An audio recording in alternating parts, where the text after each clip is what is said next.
पानी हमारे सर्वाइवल के लिए शायद सबसे इम्पोर्टेंट चीज है हवा के बाद। जैसे कि हम हवा के साथ 3 मिनट से ज्यादा, हवा के बिना 3 मिनट से ज्यादा जिंदा नहीं रह सकते। सिमिलरली पानी के बिना हम 3 दिन से ज्यादा सर्वाइव नहीं कर सकते, जबकि हम खाने के बिना 3 हफ्ते तक सर्वाइव कर सकते हैं। डिहाइड्रेशन जो है फ्रेंड्स, एक वेरी इंपॉर्टेंट टॉपिक है समर्स में, स्पेशली जब हमारा की रेगुलरली जो है वाटर लॉस हो रहा है थ्रू स्वेट, बार बार पसीना आना, बॉडी को ठंडा रखने का बॉडी का एक जो प्रोसेस है उसमें पानी का लॉस होना, ये सब चीजें हमें डिहाइड्रेशन के लिए प्रोन करती हैं। स्पेशली उन लोगों के लिए जिनको बार बार धूप में जाना पड़ता है, या जिनको स्वेटिंग ज्यादा होती है, या जिनको बार बार एसी और पंखे के बिना जाना पड़ता है। तो उन सब लोगों को बिकॉज लॉस ऑफ वाटर जो है उनका नॉर्मल से भी ज्यादा है, तो उनको एक स्पेशल केयर की जरूरत है कि उनको अपना बॉडी को हाइड्रेट कैसे करके रखना है। तो हमें पता कैसे लगेगा कि हमारी बॉडी हाइड्रेटेड है या डिहाइड्रेटेड है? फ्रेंड्स, सबसे इम्पोर्टेंट चीज जिससे हमें पता लगता है वो है हमारा यूरिन। अगर यूरिन का कलर डार्क येलो है, इट मींस आप बहुत ज्यादा डिहाइड्रेटेड हो और आपको इमीडिएटली पानी की जरूरत है। लेकिन अगर आपका यूरिन का कलर येलो है बट बहुत ज्यादा नहीं है, it means still you are dehydrated but not to grade 3, कुछ लेवल तक आपको पानी की कमी है। और जो नॉर्मल कलर ऑफ यूरिन है दैट शुड बी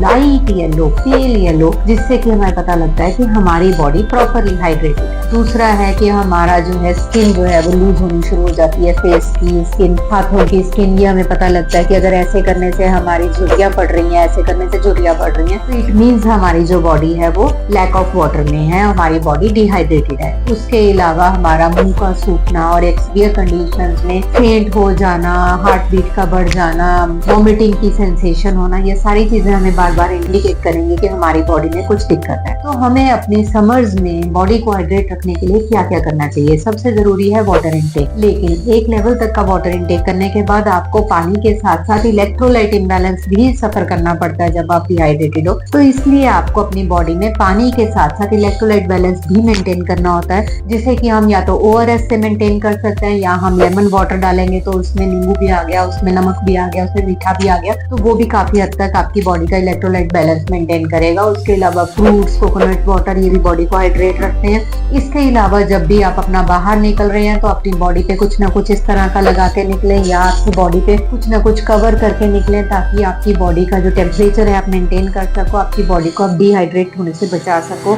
और बार बार अगर आप लॉन्ग टर्म किसी धूप के प्रोसेस में हैं तो बार बार आपको थोड़ा थोड़ा पानी या लेमन वाटर या एनीथिंग जो आपको लगता है कि आपकी बॉडी में लिक्विड को पूरा करेगी, आप बार बार कंज्यूम करें। Now come the homeopathy part of dehydration. Friends, अगर डिहाइड्रेशन लैक ऑफ वाटर की वजह से, तो ऑब्वियस है कि वहाँ पे मेडिसिन का पार्ट नहीं है। सबसे इम्पोर्टेंट चीज है कि हम अपनी बॉडी के अंदर फ्लूइड्स के लेवल को मेंटेन करें। लेकिन उसके बाद होने वाली प्रॉब्लम्स, अगर आपका हार्ट बीट बढ़ गया उसकी वजह से, या आप फेंट हो गए हैं, या आपका जो है डिजीनेस हो रही है, नोजिया हो रहा है, इन दैट केस हम इमीडिएटली साथ में आपको अपनी होम्योपैथिक मेडिसिन देंगे, प्लस आपका फ्लूइड बैलेंस मेंटेन करेंगे, तो we can very easily treat you and you can take care of yourself by taking enough of liquid. तो आप डिहाइड्रेशन को काफी हद तक ना होने देने के लिए खुद ही कोशिश करें। लेकिन फिर भी अगर कोई प्रॉब्लम आती है तो you can come to me. This is doctor Bharti Goyal. Have a good day. Bye bye.